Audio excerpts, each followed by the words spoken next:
You're punctual as shit. I think that was one on the dot. Were you just sitting here? I was on the phone with my buddy Joe Mackey, and then I was like, "Oh shit, I gotta run!" Right on time, 1 o'clock on the. I do dot. that every time we have to do like a Zoom where if we're not in the office, I just sit there waiting for it to click because I don't want to be a loser who's in there before. Like I don't want to be awkward. It's it's way more awkward than an actual interview or an actual meeting. It's weird, right? Because online is not like same as showing up to a party where you're just like, if you show up on the dot, you're like, you fucking loser. Right. But like, but with online, you're like, what else am I doing? Right, like, let's am I get gonna it lie to going. you guys? Yeah. I was busy. No, you fucking weren't. You weren't doing anything. I watched the new special last night. It is, I mean, your jokes are always fucking, incredible. I think you're probably the best joke writer and teller in the game right now. But the production of it was so cool. It was so unique. I mean, especially for, obviously what's going on. I've found that some people are like, we've talked to every comedian about like whether they want to do outdoors, whether they're willing to do drive-ins, are they willing to do the park, whatever. You made it look fucking awesome, like rooftops with drones and everything. So I didn't even think of it as like, oh, he had to do it this way. It was like, this is a cool idea, even if there was no pandemic. It was pretty fun, Well, the drones. What happened was I did a show in Brooklyn originally. It's beginning of. I just got back to New York City. I show up at this gig and like everything is going wrong at the gig, like every gig. So I get to the gig and I'm like, okay, it's Bleecker Street. I'm texting the guy. I can't find the address. He goes, no, Bleecker in Brooklyn. And I was like, all right, but I'm like, it's a pretty iconic Manhattan street. Yeah. That heads up. So then I'm like, all right, give me 30 minutes. So I show up 30 minutes. He goes, oh, we're not on the roof anymore. We're in a woman's backyard because some teens, like they threw a party. I'm like, every show's a turf war now. So I'm like, all right. So then I show up to the backyard. The woman's like, you can't come in. I was like, why not? So she's being awful to me. And then I had to like, I was like, well, I got to use the bathroom. She goes, no. So I just had to go back up to the roof and like pee in the corner from teens party. Then I go back downstairs and she's like, all right, fine. He can go on. I'm like, I bet like a $50 on a cab to get here for a free spot, So then I go on. She's heckling me the whole show. And I was like bombing. So I was kind of hoping for a disruption, Yeah. She heckles me. I start hammering her. And to the point, it's turning the show around. She comes on stage and grabs the mic from me. And she goes, get the fuck out of here. And my mom saw the clip. I posted that clip. My mom was like, she could have given you COVID. And I'm like, I mean, I was just happy to be on stage for it. And also people were like, why didn't you fight her for the mic? And I was like, well, what am I going to like? It's her backyard. Why didn't you beat the shit out of her? Why don't you punch her in the face? Comedian literally destroys heckler. Actually eviscerates. No, but she was like, get the fuck out of here. And it was like the one time my camera wasn't rolling. It only got like the last part. So I was like, man, the ugliness of this pandemic is kind of beautiful for comedy. Like, so that's why we kept shit going wrong in the special. We're like, the mic's going out. So I ended up I had a guy, Josh Fear, a young guy, just following me around, videotape me. And then I was like, I think we need more people. So we got the guy, Matt Salacuse, who ended up directing it. We got the guy, Dom, his friend, who just shows up with a drone camera. So I was like, this looks insane. Yeah. He's getting like drones flying around, getting neighbors like shutting their window because they don't want to watch my special. It's I kind of told them like, get the ugliness of this, because every special you see curtains and you see like everyone's done up and like they're in a suit and in a theater. And I'm like, we're on roofs and not wearing shoes. Yeah. Not wearing shoes. Like shit goes wrong every night, but it's kind of like, when are we going to experience this again? Let's embrace it. Right, man. Yeah. What I didn't get, how are you sending mass texts? Because I think at one point you're like, I can't blast 150 people right now. Are you just texting like friends, or is that an app you were using? It was an app. It's called Community, and it's like basically you can give out a number that people text, and you can answer. It's just basically like DMs, but it gets their location, so it's kind of good for the road. We can just be like, hey, I'll be in this city. You can just blast a small group, like you put in a zip code or something. Oh, okay, that's pretty sick, actually. It was great because that's how I was doing the gigs. Like some nights I would be like, oh, I need a roof on Instagram. And people would be like, I got a roof and a friends and a mic and an amp and you're all set. Sick. But other nights people would be like, I have a roof. And I'd be like, all right, I'll get the people. You know what I mean? So wow, I didn't realize it was like that. So it was not like permitted event or you rent out a space. It was just kind of like, find a spot, pop some chairs up and like fucking go. That's crazy. Like rent a roof. That'd be the saddest.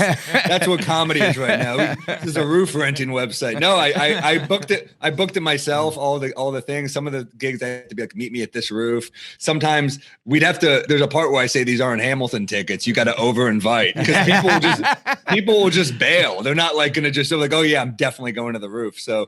I had to start charging people because I was like, that's the only way they'll definitely show up if I get money from them because they'll have some investment. I can't just be like free roof and expect everyone to come. So, that was a thing. And every night there'd be a problem. There would literally be I'd be fighting with my director. He'd be like, the sun is setting. We have to start. And I'd be like, dude, there's 6 people here. I'm not taping a special. Was there any concern about that? Like, I feel like some of those jokes were fucking so good that if it was in the right setting or in a theater, it would be like raucous. Was there any thought of like, oh man, I wish I had performed that in the perfect setting? Yeah. I had a lot of those jokes before the pandemic, so I know what they sound like with walls and a ceiling. Yeah. So when you're doing it outdoors on a roof, and I mean, some of the roofs are good, some are not. So when you're bombing on a roof, I'm like, did I just do 40 minutes of jokes in 20 minutes? Like it just goes into nowhere. Right. So I mean, there was a couple times you can always hear people laughing, but I'm like, that place should be like falling on the floor because of that joke. That was brilliant, dude. It's tough. And also, a lot of the roofs I would just bomb. I mean, we did a lot of nights. Some shows, I mean, I did one, so an ex-girlfriend of mine works in an art gallery. We're still like, I mean, we're not like close, but we're friendly. And she saw me trying to get roofs and she's like, I'll throw a roof for you with all my art friends. And I'm like, in my head, I'm like, oh, art people, they'll laugh. Mm-hmm. And then I get to the gig and they're like studying me like I'm a fucking painting or something. They're just like, I don't understand. And they're just, and I'm just bombing for like, I'm so angry. I'm in Chinatown just eating shit on a roof of a Chinese restaurant, just bombing. And there were nights like that where I just had to find that hard to believe, man. Like because I mean, a couple, you even called it out a couple times where like you were like, this joke just keeps getting sadder and sadder. Where that you're pushing the envelope, and I could see some people being like, "Whoa, I don't think that's funny." But I feel like you're like I said, such a good joke writer. I find it hard to believe you're actually bombing. Oh no, there's footage. There's some nights. There's one on this. I mean, we had to cut out entire nights because there's one in the Seaport where it's like. Just people, they were like my fans and they just weren't laughing for some reason. I was just like, they would laugh, guys. They would laugh when I would like melt down. That's when I was like, oh, so it takes you breaking my spirit to elicit laughter. That's fun. I was just going to say, bombing on a roof has got to be dangerous because like bombing has you on the edge anyway without literally being there. I could end this. I could get out of this situation real quick. I'll never have to feel this ever again. I mean, you're gonna bomb? You think I'm gonna bomb? Fuck you.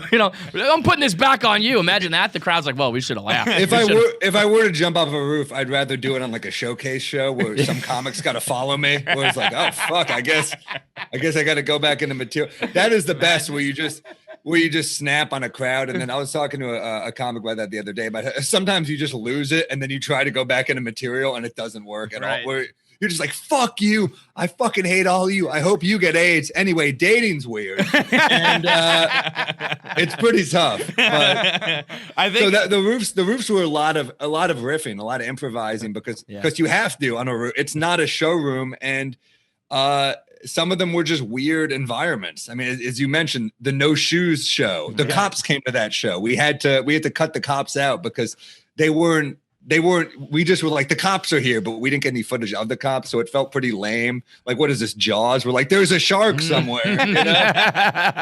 We swear they're over there. But yet again, I mean, once again, like up over 300,000 views on YouTube. I feel like you can pretty much rest assured, like a Sam Morril YouTube special is gonna fucking crush each and every time. I hope right? people keep watching. I do have the fear that in 3 months, people are like, yeah, why am I gonna watch that? Like, I lived it. Why? It's like when that Nicolas Cage 9/11 movie came out. I'm like, yeah, I don't want to see that shit. I was here. But no, you know what I mean? Like I said, it's. Let's say there was no pandemic, and I just heard like there's a new comedy special where this guy does it on rooftops all over New York City. I don't know. I would think, that's a creative, like a different angle to do a special. I don't think it has to be, pandemic related, really. That's a funny. It's funny. My agent actually said to me, he goes, pandemic or not, I think it was like time someone did a rooftop special, and I was like, no one's doing a rooftop special. No, but if you told me it's roofs. Yeah, I mean, like I'm great. Like I'm grateful for he's a New Yorker, my agent. So he's like he's into the enthusiasm. He's very enthusiastic about. He's like, that was kind of what started it. Like the views, I saw what it looked like on the drone, and I was like, shit, this could look like the opening of Manhattan. Like, yeah, right. Like how great would Manhattan be if it was just about New York and not Woody Allen fucking a high schooler? You'd be like, holy shit, this is perfect. Yo, drones, maybe it's different for like younger kids or if you've grown up with that type of footage and watching those videos. But when you show me a drone shot, I'm instantly like, whoa. Yeah, high tech. Wow, this is beautiful. This is going to win cinematography awards. I couldn't believe it. It feels like a bare bones project I'm the whole budget. Like me. I'm paying for like meals, all that. And to the point that like, I couldn't believe we had access to this type of equipment. I mean, when I say I'm the whole budget, like we'd go out, like night 5, I'd be like, I think we got the special. Let's go out and get fucking hammered and have a great dinner. Let's find a great dinner spot. We'd all go out, we get wrecked, and we'd kind of bond. Me, Ian Fidance, or Phil Hanley, whoever was doing the warm up that night. We get the camera guys, we get drunk, and then we'd be like, shit, we missed something. It was like 5 or 6 more of those dinners. Like we just had to keep. How long did it take in total?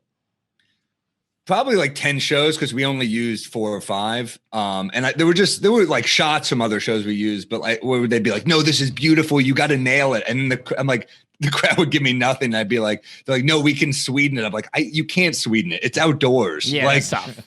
It sounds weird. When you sweeten it, you just hear like one guy like, ha ha. That was funny. I think it was you who posted the video earlier on in quarantine. I think you were at the New York Comedy Club, and you were talking about how maybe last year, I don't know if you used the word diva, but you were like, I was pretty like strict with where I was going to do shows where like I wanted low ceilings. And like now I'm like, yeah, I'll take a fucking roof. Yeah, a real conversation I had with my reps where they were just like, well, what do you like last year? I'd be like, I want a nutritional option on the menu. I'm sick of eating wings every night. I want a nutritional option. I want security. And now I'm really like, yeah, I'll do a fucking East River amphitheater. Why not? I literally, it feels like such an adventure because I had this guy Josh follow me around with a camera because he just wanted to document all this. So we're walking around like the housing projects in the Lower East Side, and it's late at night, and these 3 kids just circle us on bikes, and one of them yells, "Fuck you!" And I'm like, ah! And then they bike away, and I turn to them like, "Did you get that?" Like it turns into this adventure. So then I do the show in the East River, and you're like, well, this can't get any worse. Mid-set, some drunkard just walks over and starts pissing 10 feet next. And I'm just like, this is like, I told him like, don't film. This is like humiliating for this guy. Don't film this. There's so many things that have happened. There was another show I did in Jersey during the pandemic where we're outdoors at this great restaurant, and a guy in like a buzz cut just runs over to me, and I'm expecting him to hit me. Like we posted this, and my caption guy Toby wrote, "Drunk rushes the stage," and like he didn't rush it, and I'm like, he came pretty hard at me, and he yells like, "Fuck you!" There's an exit behind the stage door. Right, I saw that. That was so ridiculous. I said, there's no exit behind the stage door. And he was like, and I finally just go, are you okay? Like, I'm kind of like looking at him like, is this dude all right? And then he goes, yeah, there's a fucking exit or whatever he said. And I was like, all right. And like, those are the things that happen. And you have to go back to material at a certain point. Right. And it's like, it does get a little complicated, Of all those situations, the scariest one is still the kids on the bike. The kids like that will fuck the Manhattan, because I live like down on 14th, and it's like I don't know if that's part of their typical path, but I like weekly there will be hundreds of kids who just go riding their bikes by my house or by my apartment, like popping wheelies, just riding wheelies the whole time. It is, dude. It's the most scared I ever am in Manhattan. I'm terrified every single time it happens. They're so good at wheelies. Those kids can do shit on bikes. I'm like, you guys should be on fucking X Games, man. You're unbelievable. They are terrifying. It doesn't make any sense. It's scary that they talk shit and they also have that level of discipline. So they could make it. I mean, that's the problem is like, now it's not just bikes in New York. You got to deal with like the kids on the scooters. There's like all these new. It's like if they remade the Warriors, it would be like the lamest looking gangs ever. You know, but they're great at organizing. Like they must use community. Like they just somehow get hundreds of them together and it's just like, yeah, we're all riding today, boys. Are you a Manhattan guy? Like, where did you grow up? I grew up Chelsea, then the Upper East Side. Okay, so you got to be a weirdo too. I'm a weirdo for sure. Were you riding the subway when you were like 9? I was pretty young on the subway. I mean that's I was in the Bronx and like I've always had jobs in Manhattan or been in Manhattan, but living in Manhattan where, you know, you don't have a backyard, you're not riding your bike as much, you're like always out on the fucking stoop maybe, and you're riding the subway. It's, you know, you had no shot. You were going to be weird no matter what, Sam. If you grow up in Manhattan, you're weird, period. There is a lot of weirdness. Also, my mom's an artist, so there was like that on top. Like I was with my girlfriend and she saw this picture of me when I was a baby. Like literally, this is my mom. My mom, there was a picture of me. She had like one of her photographer friends do this photo shoot of me as a baby. And my mom just puts me in a little jean jacket and is like holding me up. My dick is just out. Like, it's like this weird artistic shot where she's just holding me in the air. I'm basically like Simba in the Lion King, but like this artistic shot. And I was like, oh, I had no chance to not be like a weird kid. No shot. That's my mom's a great mom, but that's like how my mom saw me. She's like, look at him. Yeah. Look at this I could just see baby. it like in Lion King. You know, she holds it up and then there's just a crew of Jewish mothers like, yeah. I always think that's like a trope in movies where it's like, Mom, don't show my baby pictures. And it's like, well, like you know, like the dick's grown, but that one I might be like, Mom, put that fucking put the dick away. The jean jack dick. I get it out of here. Your mom has been. Jacket's so epic. Like she went to a store to buy a baby. Like they planned out that shot where he was like, let's try a leather jacket. Now let's get him on a bearskin rug, just posing. You know. Yeah, it definitely is. I mean, you think of the times, like I think of being like a 6th, 7th grade kid, like in Manhattan, and like you go into those bodegas and you're always pushing the envelope. I remember like trying to buy Playboys and you see the bodega guy and they should be like, no, you're too young. But instead they're like, nah, Playboy's bullshit. Try Club or Hustler. Good. Yeah. No, I feel like when you're a Manhattan kid, you know, you're at the bodega, you're smoking cigarettes or buying a 40 or buying a Playboy, all of that. Way ahead of the curve, way ahead of the time. It's good. Also, you get it out of your system. Yeah, you're in 8th grade and you're like, you're still doing menthols. Exactly. Yeah. There is a sophistication to it where it's like, you know, in Europe when they're like, yeah, I don't know about that. No, not sophistication, but the way people think that because there's like some like because this is a cultural epicenter of Manhattan, they think there's the sophistication, but we were just getting drunk with 40s like a year earlier. Yeah, that's really all it is. But it's like you could handle yourself a little bit more than the next guy. Maybe not sophistication, but I feel like, dude, I couldn't handle myself. That's the problem. It's like the problem you can't handle yourself now. I can't. I mean, that's a good point. I mean, but the problem is, you know, my parents would lock the door because they knew I'd come home fucked up. So my parents would lock the door and I would have to like ring the doorbell. They would open the door and my mom would be like, good night. So she could sniff me to see how fucked up I was. Right. And she would be like, wow, and I'd be drunk. So I'd be like, they were blowing weed on me. I didn't smoke it. People blew it on me. But like one time I remember I passed out against the door, like so drunk. I just passed out and I kept ringing the doorbell. My mom opened the door and I fell flat on my face and started vomiting. And my dad said, what happened to you? And I was so drunk. I just said, I had brown liquid. I had beer and weed. I said brown liquid. So my dad said, see his latest call. So they took out like a Nokia, one of those like old Nokia phones. Yeah. Yeah. And my dad said, find his latest call. So he called one of my friends and he goes, what happened to Sam? And he goes, we had brown liquid for some reason, he also said brown liquid. And my dad goes, he's had acid. Take him to the ER immediately. I was just drunk. Did you go? Did he take you? Yeah. Oh my God. Yeah, there was a doctor came in. He was like, your son is drunk. Just drunk. It's fine. Sir, your son is shit-faced. It'll be okay. How old were you for that? I was young. I was probably like 13 or 14. That's what I mean. That's like 15 actually then. My first time I got arrested, I came down to New York to spend some time with my friend who lives. I went to high school, like a boarding school. So a kid was from New York and we came down, we spent the night in Manhattan. and I got arrested at NYU with a 40. I think it was a Cobra. King Cobra. Ugh. And I was like, so I got a court summons to show up in like 2 weeks on a Wednesday. And I was like a sophomore in high school. And I was like, how the fuck am I going to get from Rhode Island to Manhattan for my court date on Wednesday? Right. And I just like. How old were you? I think I was a sophomore, so I was probably 15. and so I have this grand idea where I create this big concert that I can't miss. And I tell my mom, like, OAR is doing this huge show in Manhattan. I gotta be there. She's like, well, that's pretty cool. So she's like, yeah, it's fine. Like, you can take the day off from school. And so I asked for a ride to the train station at like 6 a.m. Wednesday morning. She gives me a ride. And the whole time I'm like, I'm gonna get off. I'm just gonna plead guilty. I'll have a minor underage drinking or whatever. I'll plead guilty. I'll pay my fine, and I'll just get the fuck back to school. And as we pull up to the train station, my mom just looks over at me and goes, so what are you going to plead today?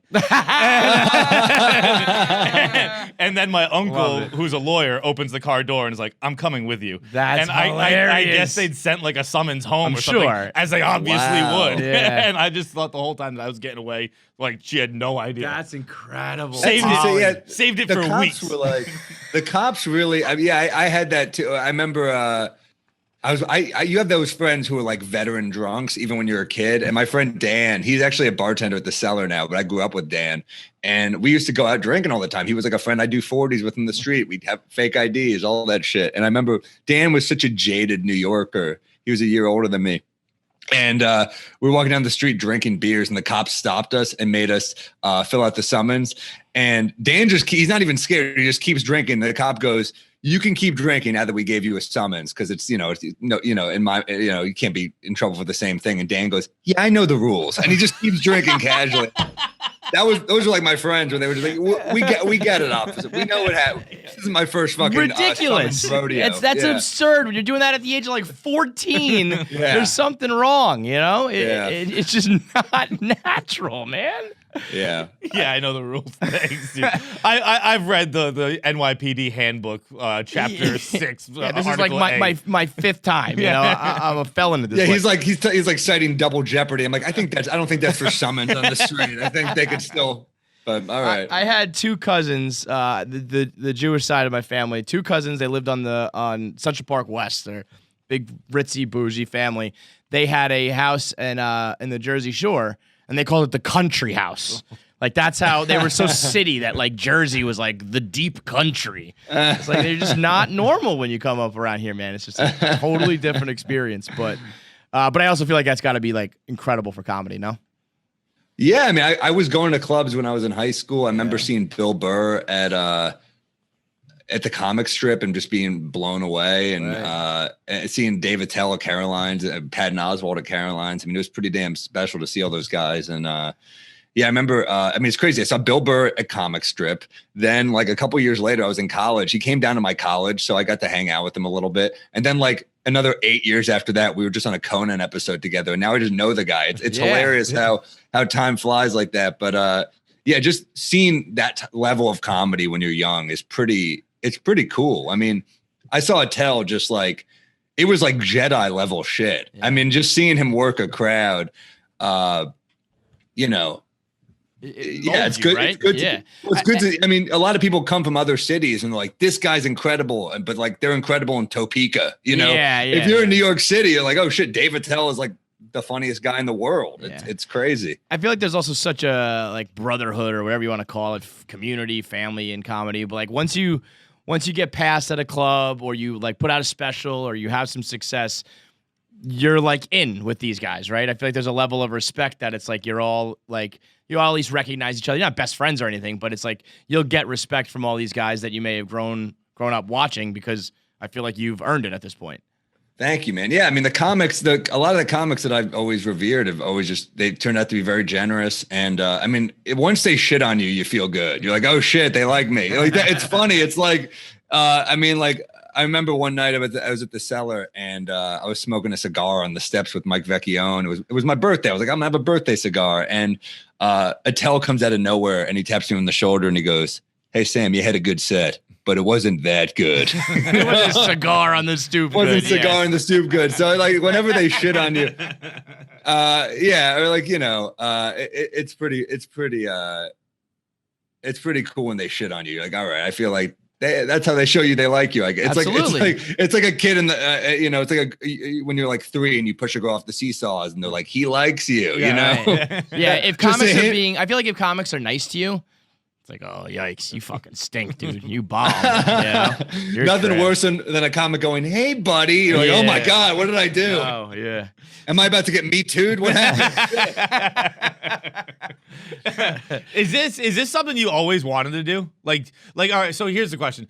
Do you remember like your first big laugh where you went like, okay, I'm funny? Maybe not even necessarily like in a club. Like it could be just like at a family party or something at the like playground, that. Whatever, yeah. Yeah, in high school I was getting laughs just being a bad kid. Like it wasn't highbrow stuff. It was like a teacher would call me and I'd lift both of my heads behind my head and fart and everyone would laugh. And it was like it wasn't like oh shit, that's Carlin-esque. It was more like me just going for I don't know, man. Listen, some kid puts his legs above his head and farts. That's a peak comedy in my book. Holy shit. That takes balls. I remember there was a few lines in high school that definitely like like I remember our high school was across the street from a hotel. So there would sometimes be people naked across and it would just be, it was like the obvious joke, but I'd be the only one willing to say it, in the class. So like someone would be naked and I would like stand up and be like, titties. And everyone would like cheer and they'd be like, get out, Sam. So it was like shit like that. And then over time, I was trying to go for wittier, I was like a bad kid. And then it hit like 11th, 12th grade. And I started like going for the joke that like included the teacher. So then they started liking me. I was like, oh, let me try to get everybody on board here. So that was and then eventually I did like a thing for the school where we had to do community service and then do a presentation on it. And I tried to make it a stand-up routine and it killed. And that was horrible because I was like, well, clearly I'm ready. Let me start hitting the mics. And then it was like people with like fucking 40s just being like, this guy fucking sucks. So it was like that high, that low. And then I would do like shows where my friends would show up, bringer shows, and I would kill again. So it was such a mercurial existence where I'd be like, I don't know where I am yet, but I know that it's a drug. When you get that good high, you're like, I got to get back to that good high. Yeah. We talked about it relatively recently. Like, I suppose maybe if you're a singer or a band or whatever, you're on stage and you see everyone like, singing your songs or dancing along to your shit. But I mean, other than that, like, the feeling of having a crowd just like in stitches, I don't know if there's anything that like compares to that type of the confidence and swagger and like cockiness that you must get out of it, where it's like, I just fucking owned this room, rooftop, club, whatever it is, Yeah, it's definitely so I needed something because I felt like I came from a family of, my brother and sister were just straight up overachievers. Both went to Ivy League law schools. I mean, oh shit. For me, it was kind of like, I got to stand out some way because I'm not getting attention, in that way. I wasn't getting like academic attention. What would you have done? I don't know. I started stand up at like 18, so I didn't really have a plan B. I think, I think it was just like what, and also you start out as a comic, you don't understand how much work it takes. Like I realize now, like, man, I have to work pretty hard just to be like an okay comic. But when I was 18, I think a lot of it was like, well, I'll drink for free at this job. Like I wasn't thinking like health insurance wasn't an issue for me. I was like, oh, whatever, fuck health insurance. I can get a free screwdriver whenever I want. This is worth it. And my mom, I think, was like hip to that, where she was like, I think you just like that you can get drunk. And I was like, stop it, Mom. It's hammered. Brown liquor. Brown water. But, I think, and then over time, I mean, I loved stand-up. It wasn't like that. But then I realized like, oh, David Tell drinks a lot, but he works his fucking ass off. Like this guy works so hard. And then I'd see other comics like who I respected. And the ones I respected were clearly prolific. And I heard Colin Quinn say, you have no shot in this business if you have a drinking problem. He's like, it's already enough against you. You have no chance. Wow. I mean, is there any way, I feel like, you guys do like 6-7 nights a week, like 25 sets a week. Is there any way, do you have to do that? Like, do you know of anybody who's made it, who's like, yeah, I go up on Thursdays and Saturdays and like, that's it? I think some people, but they've made it through some other avenue. Like they have a huge podcast or they're like on a TV show or something. I think the ones who make it, it's like you're never going to be a Jim Gaffigan and go up twice a week. Like those guys are just, they're addicts, they're fiends. And you feel it in their comedy. And there are people that they're famous enough to keep getting like deals from Netflix or Amazon or HBO, but they're not good specials, a lot of those people. So if it's someone who's putting out a lot of work and the quality's high, then I think you got to get up like a psycho. I think you have to. Crazy. Yeah. Are you still dating Taylor? I am, yeah. Yeah, so I feel like that also it kind of works where it's like you got to find someone who understands that or at least has an equal type of gig or drive where it's like this comes first and it takes, 6 nights a week for me. So Taylor goes hard and and she writes so much and she's like, it's cool to be with someone who I'm like, oh shit, I got to up my game. It's like, it's fun to be in a relationship where she's not annoyingly on, but she's always thinking of like what could be a joke. And I love that. Right. That's true. I feel like guys probably often we fall into a sense of security where we're like, look, I'm the funny one. Yeah. Oh, absolutely. I don't even have to try. This is easy. If she's you funnier got someone than I am, challenging you there, right there. You got someone. I got nothing though. If she's funnier than I am, what do I bring to the table here? We're not here for my looks. A lot of guys, yeah, you're right. I mean, I have a lot of female comic friends who are like, I can't date. It's so hard to date because they're instantly intimidated. Yeah. By like, and I get it. Like, I'm sure guys like, if you're a guy and you've gotten laid your whole life by your sense of humor, and then you meet someone funnier than you, you're like, fuck, what am I going to do? I literally have nothing to offer you. Yeah. I literally, and it's like, of course there's a pace, like, what is she with me for my fucking bone structure? Like, I mean, like clearly, like my humor is all I have. So if they're better than that, you're like, fuck, what do I do? You know? I look like a Play-Doh doll that got stepped on. If you're not laughing at my jokes, I have nothing for you. It's not my face, it's not the dick. It's not, there's nothing here, man. How long were you out in LA for? Because you guys were doing. Oh my God! You did a lot of what a lot of people did, where it's like, all right, we're gonna do like this for the pandemic because it can't be that long, and then we're gonna every day, fucking an hour post, and then it's like, oh wait a minute, this is a lot. This is a lot because I actually got nervous. I was like, oh shit, they broke up because we went on a break. Stories. We went on a break for a minute. Okay. Yeah, we went on a break. I mean, well, look, the love was still there, but I mean, long distance in a pandemic, I think we were both going a little crazy. So, I mean, that's kind of probably why I did a special. I didn't want to think about it. So, we went on a little break and now we're back. But yeah, it's tough. It was tough for me to be in LA. I mean, I'm not built for LA. I'm incompetent. Like I can't drive. I'm not a good outside of New York City person. New York, I'm like it turns out knowing which train connects to the end is not a useful skill. It does not translate. It doesn't translate to LA. I mean, that's the other. It's also like I'm just worthless. I don't have life skills out there. So this is what I mean, dude. It's because, in this city where you grew up when you were 13 years old, smoking Newports and drinking 40s, you know this place like the back of your hand. You can dominate this city, but you're weird. It does not work. Nobody else gets it. She couldn't work a lighter the other day because Taylor had a very religious upbringing. So I grabbed it and I did it. And she's like, see, you do have value. Someone needs a lighter. You have skills. A classic caveman providing for his woman. I made her. Taylor doesn't really drink, but she'll have a drink if I'm having one sometimes. Like if I make it like a girly drink. So I was like, you know what? I made a mango chili margarita, chili salt rim, really good. Yeah. Good for someone who does it. Like this is how I like wean someone into alcohol. I'm like, let me wean you onto a drug with the good stuff here. But she takes a sip and she's like, oh, this is so good. I'm like, well, this is my skill. I can bartend, I can light a cigarette, and that's about it. Like those are good skills though. I know. Maybe we're the fucked up ones too, but I'm like, I'll take that. You're not far off from me. Right. That's about what I bring. I provide. I can also drive. Yeah.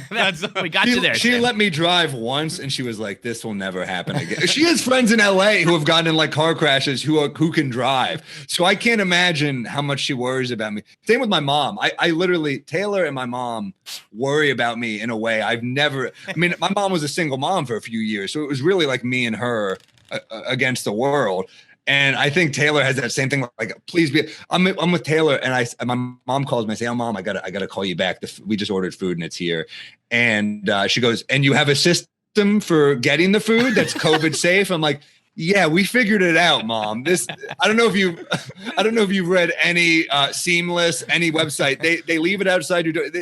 We're good. I used to have a bit where she true story. I was on the phone with her and I saw a dead pigeon. I was like, "Ooh, a dead bird." And my mom yells out, "Don't touch it!" And I was like, "Yeah, I've figured out life without you around. I don't know."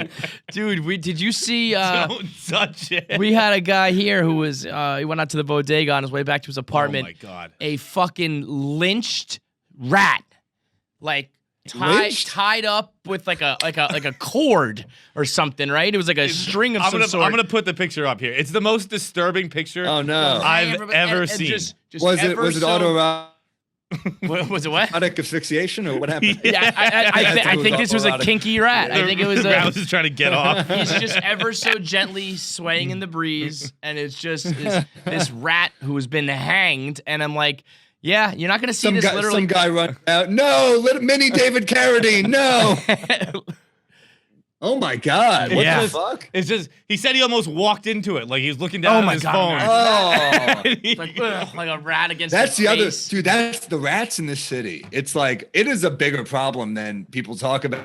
We're like like due to the point, and they're not even scared of you. Like they'll run into your shoe. Like they're like, "You're in my way." Yes. Like it's one of those things where I had Taylor in town, and every time when you have a girlfriend who lives in California, you're trying to show off New York to her. You're like, this is what you're missing. Yeah. But New York is like a shitty roommate that won't behave. Like it's like she'll come. I'm like, everything's good, and then rats just run out, or she'll see a guy in the subway with his dick out. And I'm like, dude, you promised. Come on. Like it's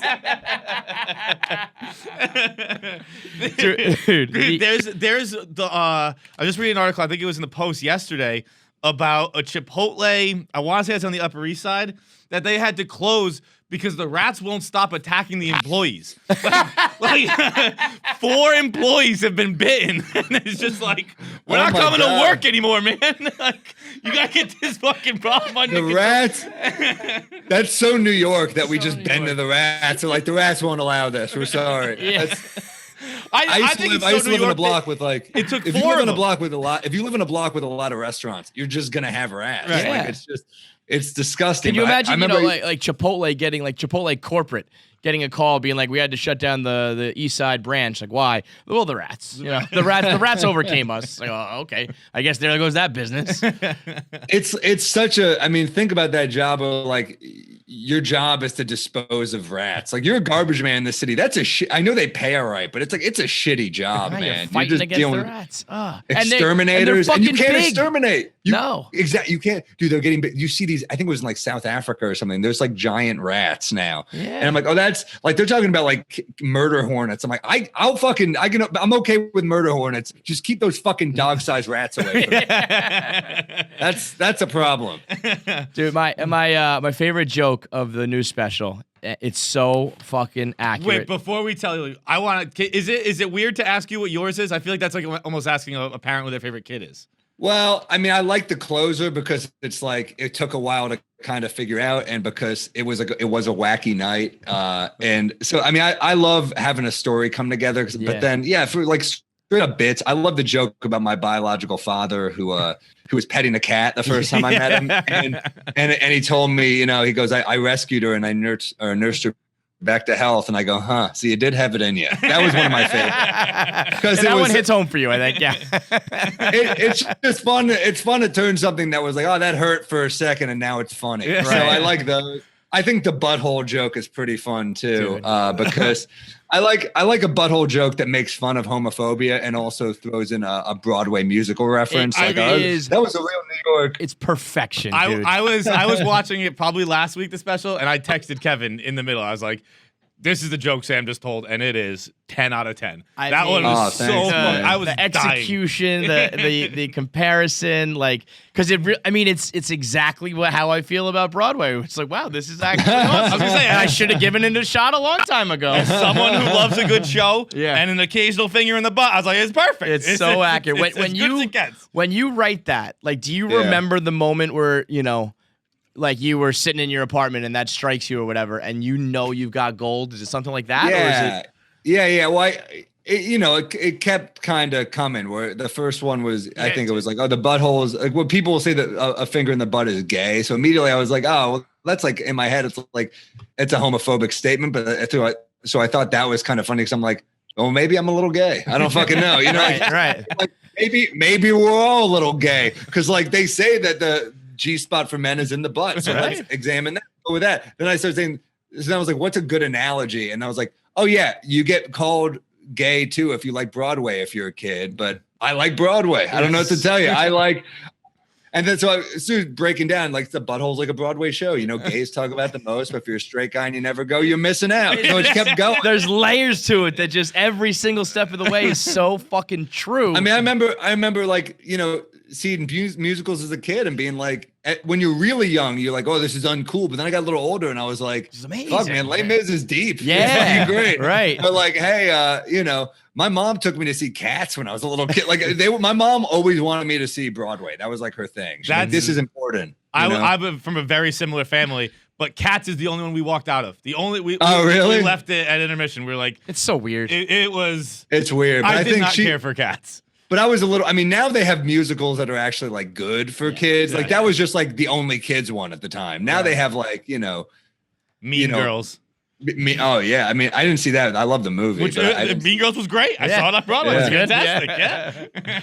No, I mean, certain musicals definitely like, I love watching them. Taylor's obsessed with musicals. So she and I decided to watch The Guys and Dolls with Brando and Sinatra. One of the funniest things you'll ever, I mean, Brando singing Luck Be a Lady, like Brando beating out Sinatra for the lead character in a musical is fucking, they call you Lady Luck. You're like, what? This is not good singing. This is ridiculous. Yeah. But I love Brando, so it is hilarious. And then you see, you know, the whole premise of it is fucking ridiculous. Like if I win this game of dice, you guys all have to go to a meeting with me for like to find Jesus. And they're like, what? No, fuck you. I mean, it's so dumb and great. And there's also shit that like obviously hasn't aged well. Like Brando trying to get this woman drunk and she's like, well, I've never had alcohol before. And he's like, it's like a milkshake, isn't it? And she's like, yeah, another milkshake. He's just trying to like get this woman shit faced. You're like, oh boy. I love old musicals, man. Singing in the Rain, they crack me up. They're just fun. See, I haven't seen many old ones. That's actually something I should probably delve into. Taylor made me watch it. I was like, I've seen it twice now. I love it. It's incredible. It's like you said, if you're not doing it, you're missing out. You know? Honey, put a finger on my ass and put on Singing in the Rain. Let's go. Let's have ourselves a night. Folks, I can have everything. All right, man. Well, the new special is out. I mean, it's crushing on YouTube again. It's unbelievable that you found a way to, you know, the fact that it's out there for free but still doing so well and you're still succeeding is unbelievable. And then the one day when they come with the bag, I think you should just be like, fuck you. But like, yeah, I'll take it. But fuck you guys. So I'll sign it, but with a middle finger emoji. You're right. I gotta. All right, thanks for the time, man. We really appreciate it. Thank you so much. Thanks for having me. Have a good appreciate one. it. Listen, if you made it this far into the video, which is far, like no one ever does that on the internet. Like it's the end. You made it to the end of the video. Full fucking video. You watched the whole thing. So if you liked it and you watched the whole thing, why don't you subscribe? It means you like us. Click the subscribe button because if you don't, I'm gonna fucking murder John. And I'm gonna like it. Kill him with my bare fucking hands. Yeah. And if you weren't sold on this video, there's plenty more. Watch what's next up and then subscribe. But just subscribe so I don't have to fucking kill him. Well, I don't know. Do what you want, but subscribe. Probably.